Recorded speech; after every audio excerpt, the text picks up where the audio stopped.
In an IFL TV interview, which was uploaded yesterday, I believe, promoter Eddie Hearn has confirmed that Dillian Whyte will face Michael Grant on the undercard of Terence Crawford versus Julius Indongo in Omaha, Nebraska. I believe it's in Omaha, Nebraska. Correct me if I'm wrong. I think it is. Most Terence Crawford fights are.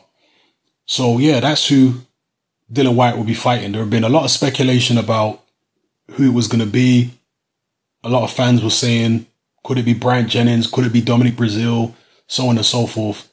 And I personally, well, I made a video about it where I said I can't see him fighting any of those guys on this particular card because I don't see the money being there to pay for any of those opponents. Dillian Whyte was listed as being in an 8-rounder. So if he's in an 8-rounder, it's not going to be no Dominic Brazil. It's not going to be no Bryant Jennings or any of those guys if it's an 8-rounder. It's going to be a knockover job. And that's exactly what it is. It's Michael Grant. Now, the fact that it's an 8-rounder, they could have just brought any old person in. But one thing that Dillian Whyte said he specifically wanted was somebody tall, because most of the heavyweight champions these days are tall, like Deontay Wilder, like Anthony Joshua. Not so much Joseph Parker, he's only 6'4", which is still a very tall man, but in the current crop of heavyweights, that's relatively, medium size for a heavyweight. So anyway, Whyte said he wanted somebody tall. And they've got his somebody tall. Yeah, it's not a top level opponent or anywhere near it. It should be a relatively straightforward win for Dillian Whyte. But it is at least target practice against a relevant size target. Michael Grant is 6'7" tall. He's like 260, 270 he must be now. I mean, in his prime, he was around 250. Now he's probably 260, 270, maybe more than that. I don't know what kind of shape he's in these days.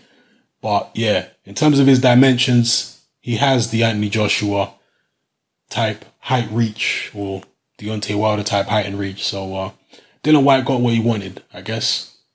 Maybe he, in an ideal world, would like a 12-rounder on that card against a legitimate guy who's 6'7".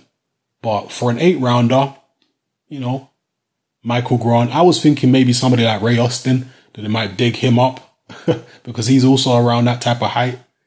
But they ended up getting Michael Grant. So let me know what you feel about this in the comment section below. Again, I don't know why people were expecting anything more than this, because it's a Bob Arum show at the end of the day. It's not an Eddie Hearn show.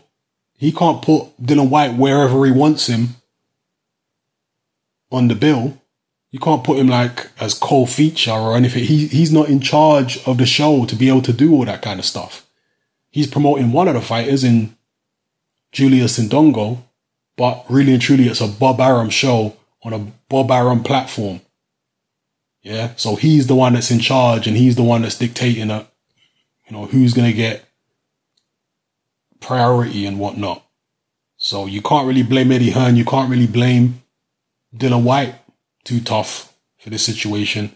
It just is what it is. So yeah, let me know how you feel in the comment section, people. It's happening. I'm out.